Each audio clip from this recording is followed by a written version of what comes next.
We are now in week 2 of the high school football season here in Northeast Michigan.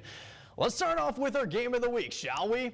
Tawas is coming off a very tough loss they took in the hands of Carson City Crystal last Friday, losing 27-26 in overtime. While Johannesburg-Lewiston is coming off an impressive victory as they defeated Mansalona 47-14. When these two teams collided last year, Joburg rolled past Tawas, winning 26-14. But first-year head coach Aaron Hazen will look to put an end to it, while Cardinals head coach Joe Smokovich is looking to go 2-0 on the season. First drive for the Cardinals was nearly perfect. Junior running back Logan May gets the handoff for Preston Marlette. This is a strong run, breaks multiple tackles to punch his way in for 6. Extra point good. Cardinals rolling 7-zip. Yes, Joburg is known for running the football, but they can also throw it. Preston Marlette off the bootleg takes a shot down the field and finds a wide open Jason Richter for 6 more. Cardinals bowling away 13-0 after 1. Second quarter, Cardinals back on the running attack. Sheldon Huff goes untouched for 6. The senior rushed for 116 yards along with this touchdown. The Braves just had a hard time moving the chains in this one. As you can see, Lucas Herrick gets stuffed at the line of scrimmage. Cardinals rolled past the Braves, winning 35-0. Preston Marlette threw for 102 yards with 2 touchdowns. After the game, head coach Joe Smokovich is very pleased with his quarterback's performance after week 2. No, I just like the poise he shows in the pocket.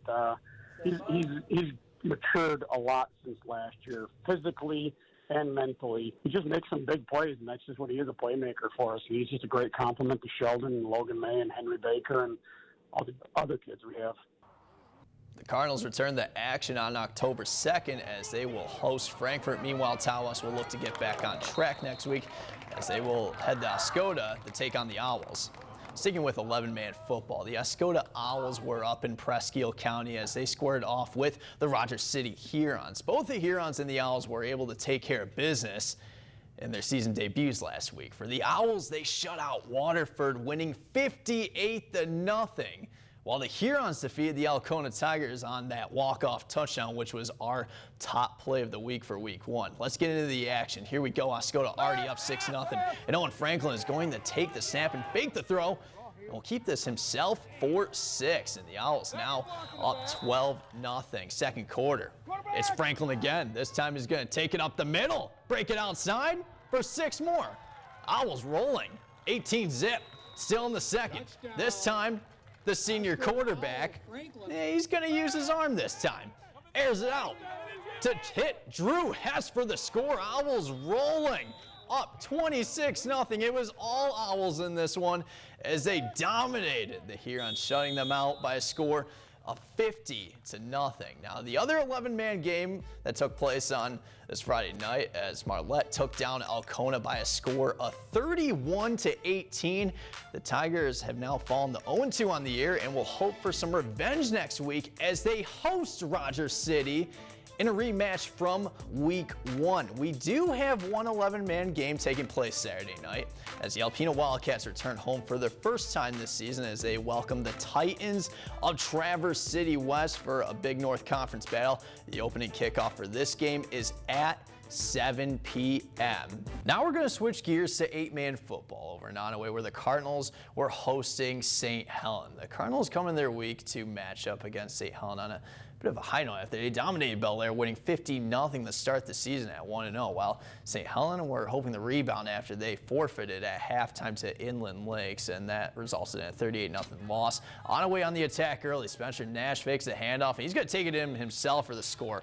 Onaway would convert on the 2, 8-0. Very first drive for St. Helen, and the offensive line just can't hold back Cody Lovelace, who gets a strip sack, which would lead to this. Spencer Nash takes a snap, fake the reverse, and he's just going to take it in for the touchdown. And Onaway now leads 16-0 after the 2-point try.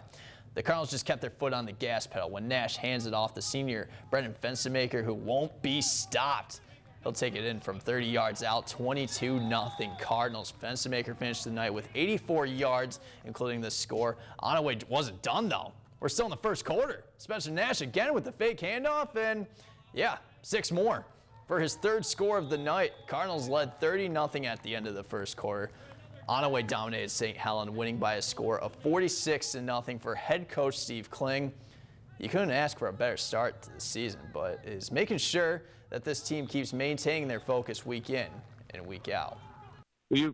Great job. Enjoy the win for 24 hours, and then we got to start focusing on the next week. I have to keep them focused, so we got to keep adding some new things and keep them interested. And we don't know how good we are yet, so that's the other big thing. You got to keep them grounded a little bit.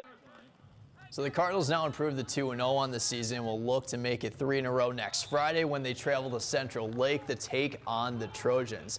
And for more 8-man scores for you from week number 2, what a battle out in hell between the Hillman Tigers and the Hell Eagles, as the Eagles held off a late charge from beating Hillman by a score of 14-12. Atlanta lost to Merrill 50-14.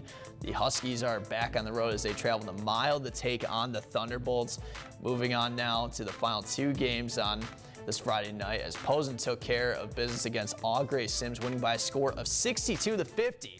Leading the way for the Vikings was Lucas Stone with 272 yards along with 1 score. He also led on defense with 17 tackles. And what a start for Whittemore Prescott in their first 8-man season. As they roll past Mile, winning 66-16, Dakota Gagnon had himself a night as he rushed for 365 yards with 4 touchdowns. Whittemore Prescott stays home next week as they host Vandercook Lake. Now that's all we have for the 5th Down this week, but now it's time to thank our 5th Down sponsors. The 5th Down coverage is brought to you in part by Alpena Agency and Auto Owners Insurance. We make insurance easy. Mid-Michigan Health and Rehabilitation Services, the go-to place for recovery after injuries or illness. Plowman's Collision. When the unexpected happens, you want Plowman's Collision. And Wolverine State Credit Union. Live life with us.